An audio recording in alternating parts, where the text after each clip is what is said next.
Chapter 25.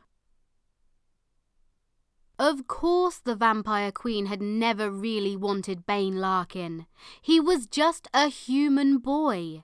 Rafe had made the same mistake I'd once made. He'd thought Bane Larkin was a vampire. The day he'd taken him, Bane had been wearing the sunglasses he'd stolen from Dimmy. The two of them looked so alike. Rafe had got it wrong. When he was talking to me in the graveyard, he wasn't talking about Bane. He was talking about Vladimir. The Queen had needed Dimmy all along. She wanted to turn him into her own personal assassin. And now I've brought him straight to her. As I told Mum everything that had happened, her expression changed from surprise to shock to outright rage. "You've given the Queen exactly what she wants," she said. "Not only that, but you've been working with a vampire the whole time. You let one pretend to be a student. You let him trick you into coming here." "He didn't trick me," I said. "You're a stupid girl," she muttered, "and you will never be a hunter." She turned her back on me and lifted Bane over her shoulder. "I'll take this one. You take April. We'll go out the window and swim back to the beach." She was already marching off. My fingers tightened around the handle of Skull's cane. Without thinking, I banged it on the ground. "No," I murmured. She stopped. "What did you say?" "No," I repeated, louder this time. "Dimmy's a vampire, but he isn't evil." "All vampires are evil," she retorted. "That isn't true," I said. Mum and I spun in the direction of the stairs when we heard another voice. "Hunters!" The vampire with the pointy chin stood on the bottom step. Stumbling drunkenly, he moved towards us, one hand pressed to his head, which was bleeding from his collision with the stairs. I ran towards him before he could reach April. He tried to hit me, but his movements were slow and clumsy. I lashed out with the cane and knocked him to the floor. He blinked a few times and then stared up at me with unfocused eyes. "Vladimir Knox," he said, laughing hysterically. "All-powerful vampire assassin." He laughed even harder. Mum appeared at my shoulder and placed her hand on my arm. "Henrietta, we're leaving." I shrugged her off and leaned towards him. "What's the Queen going to do with him?" "Make him drink blood," the vampire said. "Why?" I asked. "What good will that do?" "He's a pure heart," the vampire replied, speaking the word as if it had a foul taste. "A born vampire who hasn't had any blood. He needs to drink blood and then he'll turn." "What will he turn into?" I asked.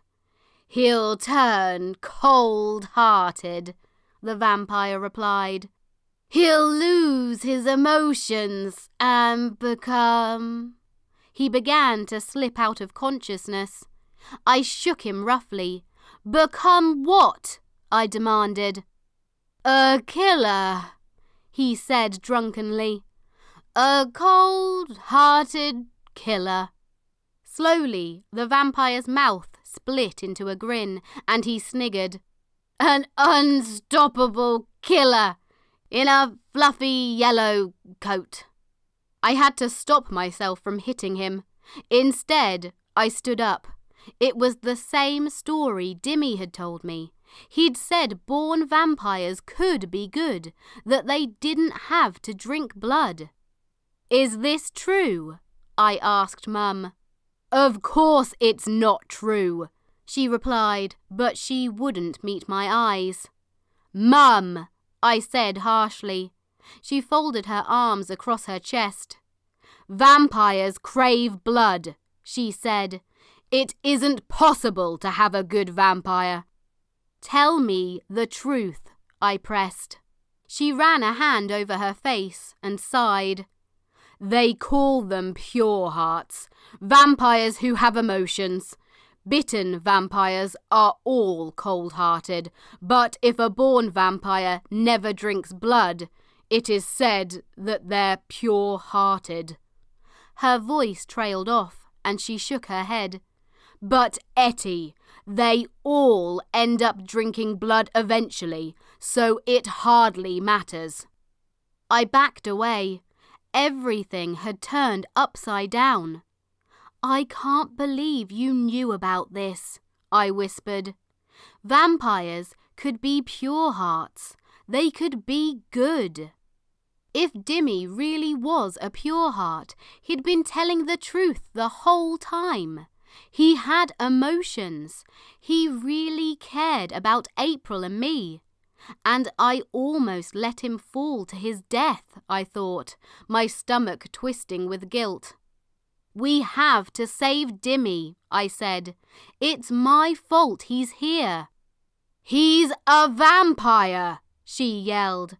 He's a pure heart. Even if that's true, she replied. He's a vampire and we hunt them. We don't save them. We're leaving this ship and we're destroying everything on it. What do you mean? Once we're back on the beach, I'm blowing this whole thing up. I stepped back as if her words had burned me. All I could do was stare at her. I searched her face for some sign that she hadn't meant what she said. Did she really want to kill everyone on this ship? Would she really sacrifice an innocent boy? Before she could stop me, I headed for the stairs. Henrietta, where are you going? She asked. I'm not leaving him here to die, I replied. You've already made enough mistakes, she said. Don't make another one. No, Mum, I said. You're the one who's making mistakes. Everything I did was to try to impress you. I tried to kill Rafe in order to find you. I was horrible to Dimmy. I treated him like he meant nothing, just because he was a vampire, and you've always told me that all vampires are evil. Vampires are killers, Henrietta, she said. Well, you're a killer too, I replied. And I don't care if I'm the worst hunter in the world. I want to do what's right.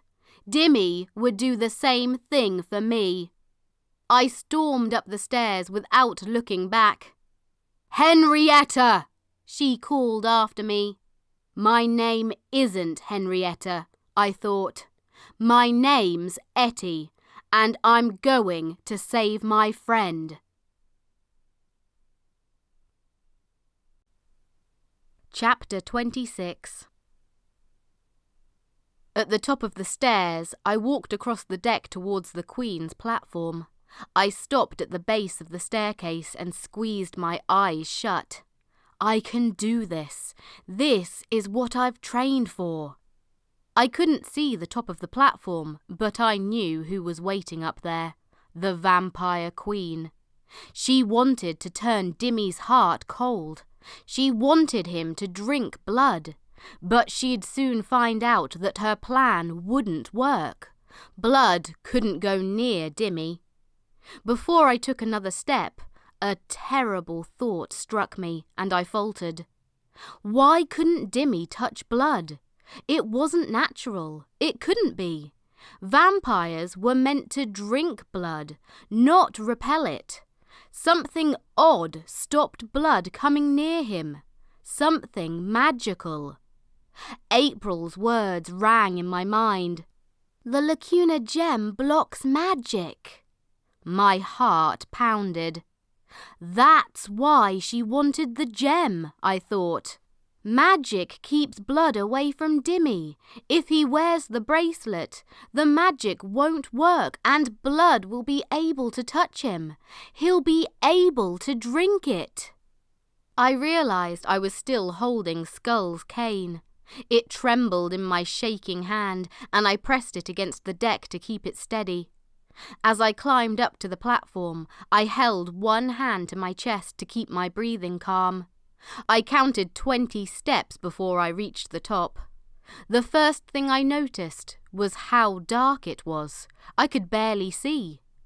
I clenched the cane tightly as I waited for my eyes to adjust. Up here, the lanterns were red and hung from poles around the edge of a circular platform. They gave off a deep crimson glow that made the world seem deadly. It was a dark light, as if everything was covered in blood. Suddenly, a huge shadow leapt towards me. I jumped to the side at the last second and found my back against the ship's railing. The shadow snorted. It had glowing eyes. Slowly, it stalked into the light. It was the muscular vampire I'd seen earlier. His neck was thick, his arms and legs enormous. His face was square, and he had a wide nose with gaping nostrils. Snarling, he rushed at me again. I was about to be crushed. His monstrous mouth opened wide. He grabbed at my neck. I had a split second to react. I raised the cane and hit him in the stomach. Then I ducked low and pushed the cane upwards with all my strength. The vampire roared. His feet lifted off the ground and his arms flailed as he tumbled up and over the railing. He scrambled for my arm, but I pulled back just in time. Screaming, he plummeted out of sight. There was a thud as he hit the deck below.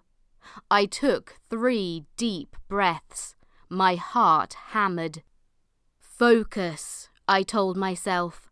"You don't have time to relax." Getting into a fighting stance, I surveyed the platform. 3 vampires were staring at me. The first one I noticed was Dimmy, who was looking at me in astonishment. I saw with horror that he wore the silver bracelet, the lacuna gem glittering darkly at its centre. It was so big it had been fastened around his upper arm so it wouldn't slip off. The jewel itself was huge and cumbersome. "I came back for you," I wanted to say, but all I could do was nod at him. Nevertheless, a smile curved the corners of his mouth at the sight of me. I glanced at the other 2 vampires. One was an elderly woman in a dark shawl who knelt opposite Dimmy, and the other was a handsome man who leaned casually against the railing. His shoulder-length black hair was swept back, and I recognised him as one of the 3 vampires I'd seen earlier. I searched the platform, but I could see no one else. Where was the Queen? The kneeling woman had milky grey eyes and deep wrinkles. She was frail and ancient. Surely she couldn't be the Queen? The male vampire stepped forward. His dark eyes were fixed on the spot where I'd thrown the other vampire over the railing. His fangs grew, and he pulled a knife from his belt. My muscles stiffened in panic. My body ached. I wasn't sure I'd be lucky enough to defeat 2 vampires in a row. He took aim. He was going to throw the knife at me. I got ready to dodge, but then his eyes fixed on the cane in my hand. Immediately, his arm fell limp. "Skull's cane," he said, his body stiffening. He seemed afraid. "Who are you?" he asked. "Where is Skull?" I held up the cane, forcing my hand to keep steady. "Skull's downstairs," I replied, floating in the pool. The handsome vampire's mouth hung open. "You defeated Skull." He backed up against the railing as if he wanted to get as far away from me as possible. "Where's the Queen?" I asked.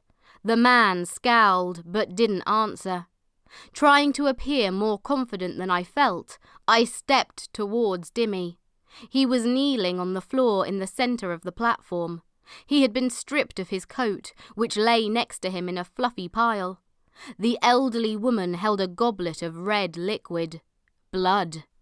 She didn't make any move to attack me. In fact, she wasn't even looking at me. The cup was full. Dimmy hadn't drunk any of it. I held out my hand to Dimmy and he tried to reach for me. There was a clanking sound and his arms stopped in mid-air. His wrists were chained to the deck. His ankles too. He lowered his arm and looked at me pleadingly. "Release him!" I commanded the woman. Finally, those milky eyes fixed on my face. "That is not my choice," she said in a paper-thin voice. "Then whose choice is it?" I asked impatiently. There was a flicker of movement above. Lightning flashed in the sky beyond the cave. Thunder rumbled so loudly that I jumped. The red lights flickered and then dimmed until they barely glowed. Another flash of lightning lit the sky, illuminating a small, winged shape flapping towards the ship. One final flash, and the winged shape was gone, replaced by a mysterious figure who now stood on the ship's railing, bare feet balanced on the thin metal bar. It was the Queen. I was sure of it. Who else would be able to turn into a bat? For I was certain it had been a bat flying through the sky a moment ago. I couldn't see her face. She was gazing out towards the cave mouth and at the ocean glittering beyond it. She wore a long, black cloak with the hood pulled up. "Hunter," she said, in a deep feminine voice that cut through the night like a gunshot. I knew it, I thought with a shiver. It is her. In a display of perfect balance, she turned around on the railing. She didn't even wobble. Her face was almost completely covered by the hood. Only her mouth and chin were visible. The handsome vampire fell to his knees and bowed low. "Go and check on our prisoners, Lance," she commanded him. She did indeed have the accent of a queen, an English queen. Keeping his head bent, the handsome vampire backed away and disappeared down the steps. "Mum," I thought, panicked, "are you still down there?" "Hunter," the Queen said, pulling me from my thoughts. "You were born to destroy vampires, and yet you have come to save one." "He's my friend," I replied, my voice shaky. The Queen floated down from the railing. The platform darkened as if a shadow had passed over it. The red lights flickered. "What would your mother say?" the Queen asked. "I'm sure she would tell you to leave him behind."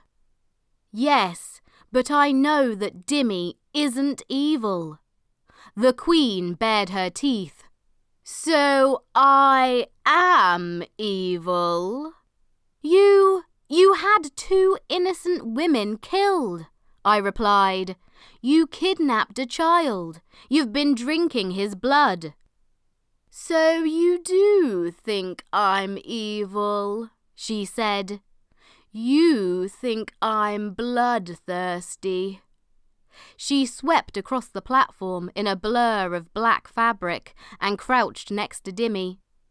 "Is it my fangs that make me evil?" she asked, pulling back Dimmy's top lip. Before my eyes, he grew a pair of long, sharp fangs. "He has them too," she said. "They're just as sharp as mine, and just as deadly." "He wouldn't hurt anyone." She took hold of Dimmy's finger. There was a crack. A gasp escaped my lips. She'd broken his finger. He screamed in pain and his eyes glowed bright purple. He tugged against the chains, which groaned, and his expression became feral. For a moment, I thought the chains would break, but then his eyes returned to normal and he dropped his arms. He breathed heavily, his body bent forward so he could cradle his injured finger. The Queen became a blur again, and in an instant she stood in front of me. "You think he isn't dangerous?" she asked. "He is stronger and faster than you can imagine, and he can lose control." I wanted to go over to Dimmy, but I was too afraid to move. "You seem to know so much, Hunter," she said.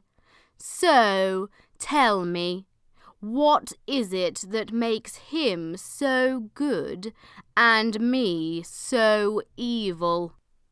Why was she asking me that? Did she want me to tell her it was okay to kidnap people, to murder people? It disturbed me that I couldn't see her face, just her mouth, which twisted into a smirk as she waited for an answer. I wanted to see her eyes. Were they boring into me? Could she even see me through the shadow of the hood? She stroked the top of Dimmy's head as though he was her pet. "We're both vampires after all," she said. "Aren't we both evil?" I thought about Dimmy, looking back on the last few days. Everything seemed different now that I knew he was pure-hearted. It turned out he'd just been a boy who'd never gone to school before, who lived with his elderly tutor and didn't know that ballet dancing and having a purple lunchbox would make people tease him. I remembered the story he'd told April about his mum's blood running through his veins.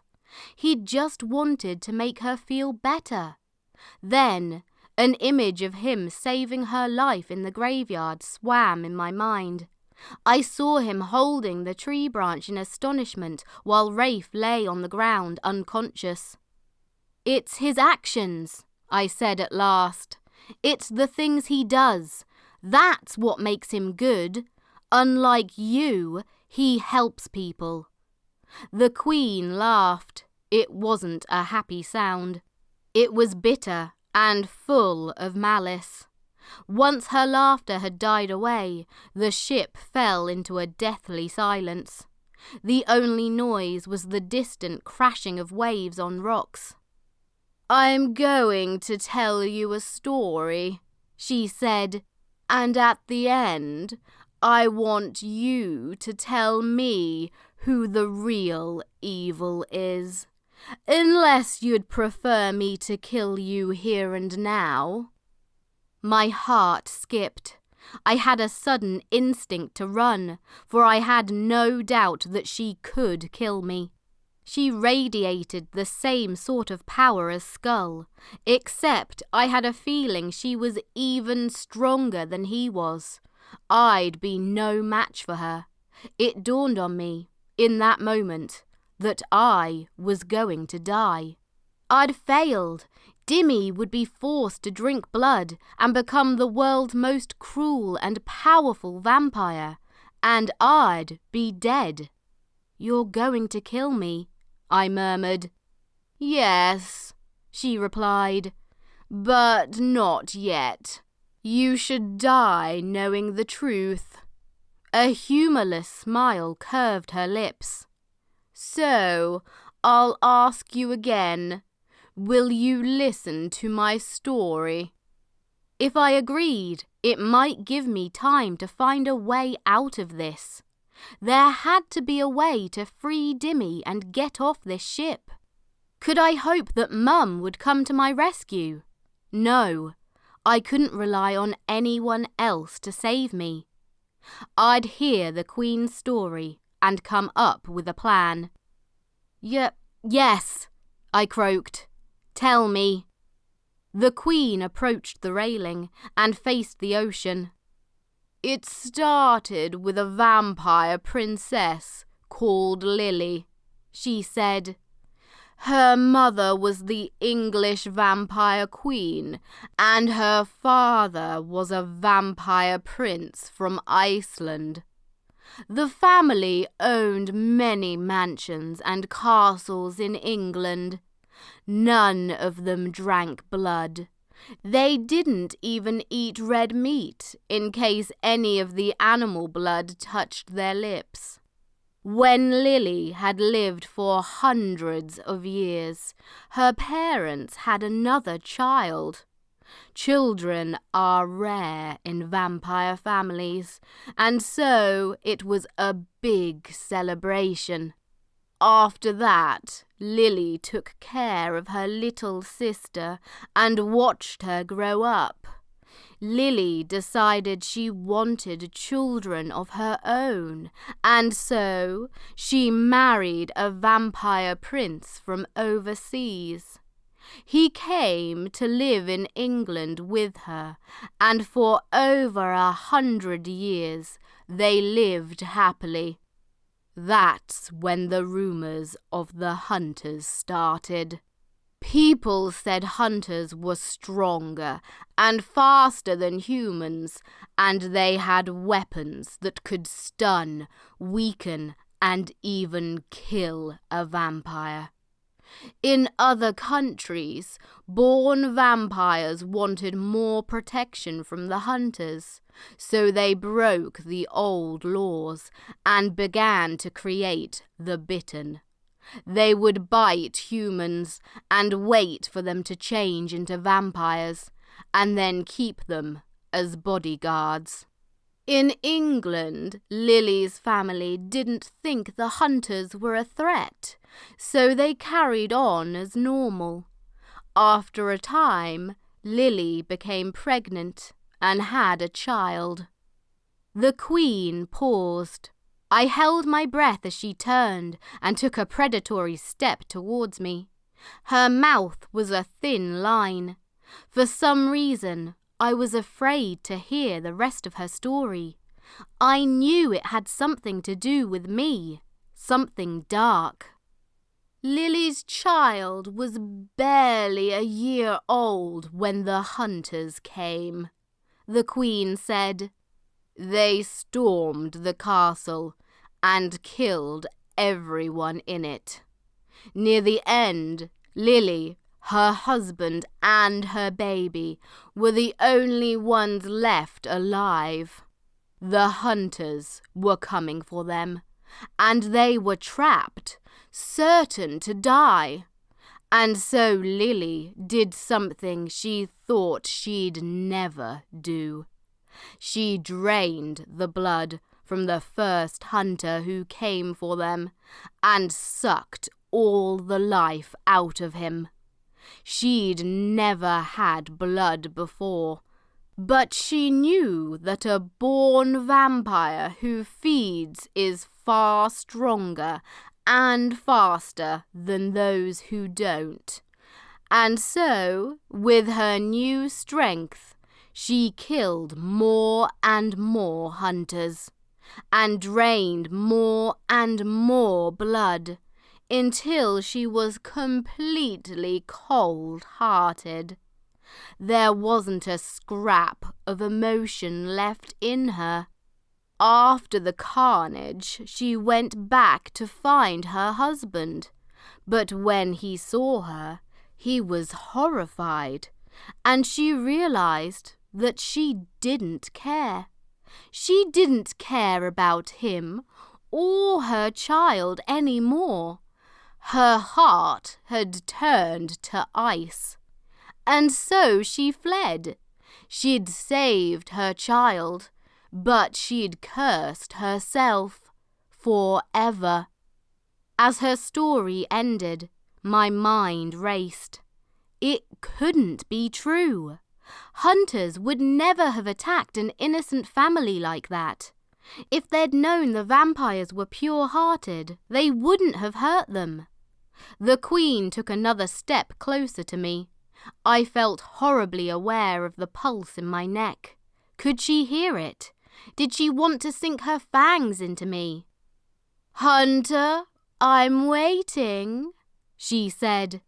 "Tell me, who is the real evil in the story?" "It can't be true," I said.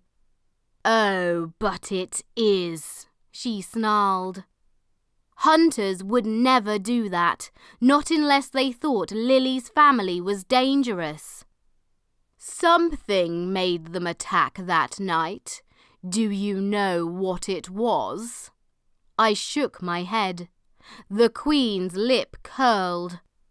"A hunter who hated vampires told the other hunters a lie. She said that Lily's family had killed 3 innocent men. It turned out the men had been killed by someone else, but by then it was too late." "Why would anyone do that?" I asked. "Aren't you going to ask me who the hunter was?" the Queen remarked. "Are you afraid to hear it?" I had a horrible feeling I didn't want to know the answer. The Queen took another step forward. "The evil, lying hunter," she said, pronouncing each word as though it was a curse, "was called Felicity. Felicity Steele." I clutched my chest. "No!" "Yes, my dear," the Queen hissed. "It was your mother. She was the reason the hunters came after Lily's family. She was the reason they died." The truth struck me. Lily was a princess, I said. So if her parents died, she would have become the Queen, the hooded woman finished. "You," I said, my voice tight. "Yes," she replied. "I'm Lily. I'm the one who lost her family because of your mother's lies." She stepped closer to me. "Oh, but not all my family perished. You've met my father, I believe. In fact, you are holding his cane."